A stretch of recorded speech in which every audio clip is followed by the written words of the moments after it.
હર હર મહાદેવ।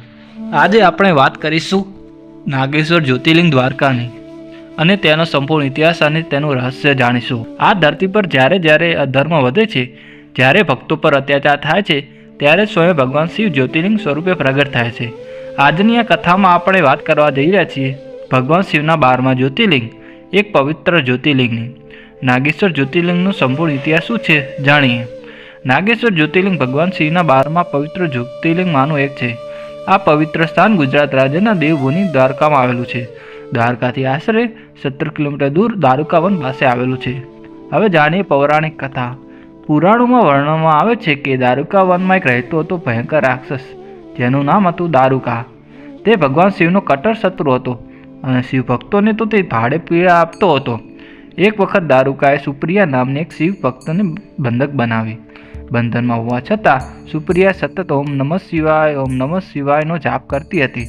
તેની અખંડ ભક્તિથી પ્રસન્ન થઈને ભગવાન શિવ પ્રગટ થયા અને દારૂકા રાક્ષસનો સંહાર કર્યો।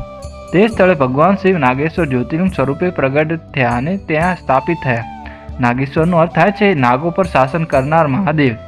હવે જોઈએ નાગેશ્વર નામનું રહસ્ય શું છે। નાગેશ્વર એટલે સાપ અને ઈશ્વર એટલે ભગવાન।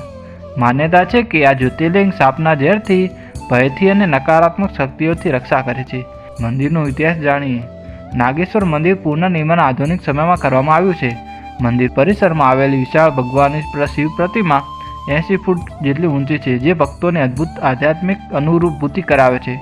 આ જ્યોતિર્લિંગ શિવ ભક્તો માટે વિશેષ મહત્વ ધરાવે છે। હવે જાણીએ પૂજા અને તેની મહિમા।